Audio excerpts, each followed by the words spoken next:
Hello, everyone. Today I'll be speaking to Nate.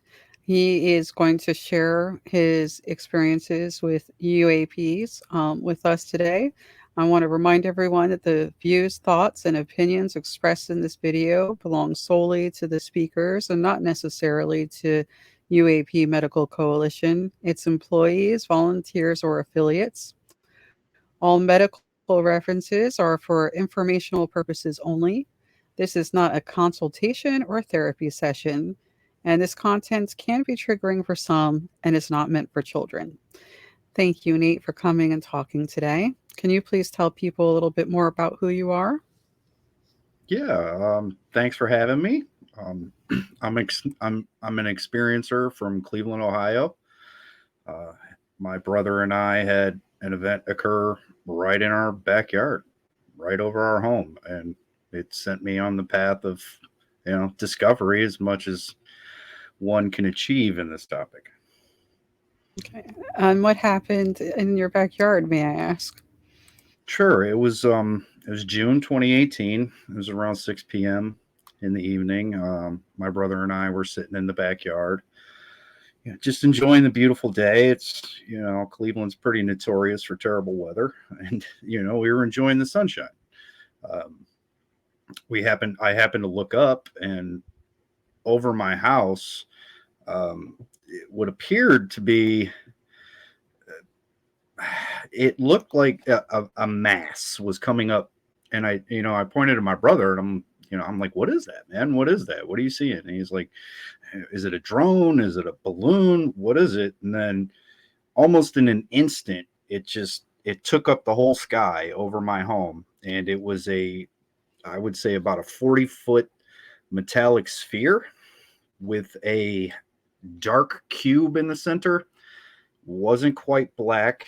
It was like a dark charcoaly gray, but all points of this cube moved in and out of one another. I've only seen one instance where it's called a four-dimensional hypercube or a tesseract. Uh, and it was just kind of there all of a sudden, and the sphere itself was very shiny metallic silver, and it reflected light in a way because the sun was out. It was broad daylight. We were 50 feet from this thing. The sun reflected off of the metal surface in a way that made it look like multicolored flames. It was brilliant. It hovered over our home for what seemed like an eternity at the time, because we're just in shock. And as it started slowly ascending eastward, it was very slow. I'd say 20, 30, maybe 40 miles an hour. But as it ascended, it got to a point in the eastern sky where three little red orbs lit up behind it, and they were like dancing around, and then they're on the other side dancing around. Then they're on the other side dancing around, and that that in, that event lasted for until it was out of sight, about 5-10 minutes. Um, and then we're obviously shook. We're just shook, and we're running up and down the driveway like, did you see that? Like, what the heck is that? We're trying to come to a rational conclusion of what it was. And that's when I looked up to over my neighbor's house and seen a tic tac object. It was just hovering there until we noticed it. And it's almost like it noticed that we noticed and then started gliding across the sky. Um, that's the one I got pinned on my Twitter. My brother managed to capture about 100 seconds of it, so just a little over a minute. That was pretty good. And then my daughter finally comes out of the house, and I'm ranting. I know what an airplane is, and I point to an airplane in the sky because we're very close to the airport, and I'm like, "That's an airplane." But behind the airplane was the stereotypical little top hat object, and it flew up and disappeared. And all three of us witnessed that one. Um, so that was that was the day that changed my life.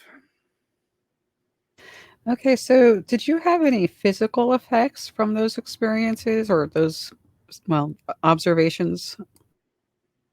No, I asked my daughter if she did as well because even though because she was in the house, and my house is a single story home, so she was actually physically closer to that object than we were. But there were no physiological side effects as of today.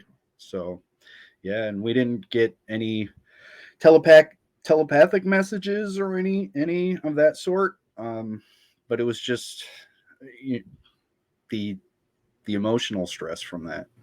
Right. So, would you say that you had a psychological response to the situation? Absolutely, absolutely. And what kind of feelings did you have besides emotional stress? So in the beginning, it's funny how the human brain works. In the beginning, I didn't want to accept the reality that here's an impossible object. This thing should not exist, and yet we saw it. And at first, I was kind of angry because again, my children were in the home, and I want to know who's playing with their fancy toys over my children's heads in a residential area. And next came the helplessness because there's really nowhere to turn for that type of thing. And if you um, ever felt like lingering emotional distress, did you ever feel like you should go see a therapist regarding the incident? Oh yeah, yeah, because I was struggling. Um, because again, you want it to be a prosaic explanation. You want it to be top secret technology or something like that. But the level at which this object operated, its design, um, there was no way it was made by us. So I went to therapy, and it was the moment when my therapist said, you have to accept it for what it is. And once I did that, my life, my emotional, turmoil subsided. It's not gone because this is something now. Now I question reality entirely. Right? This is again because this is an object that should not exist, and yet it does. So, what other things do I concretely believe that just aren't true? And that's also a process that continues. So you had a therapist that was supportive of your experience? I did. I was fortunate enough to know someone in my life very close to me that took me seriously, um, and is open minded to the idea that yes, in fact, these things do indeed occur. And I'm not schizophrenic. I have no mental health issues outside of my own emotional well-being from my encounter. Okay. And what was particularly helpful other than validation during those supportive sessions?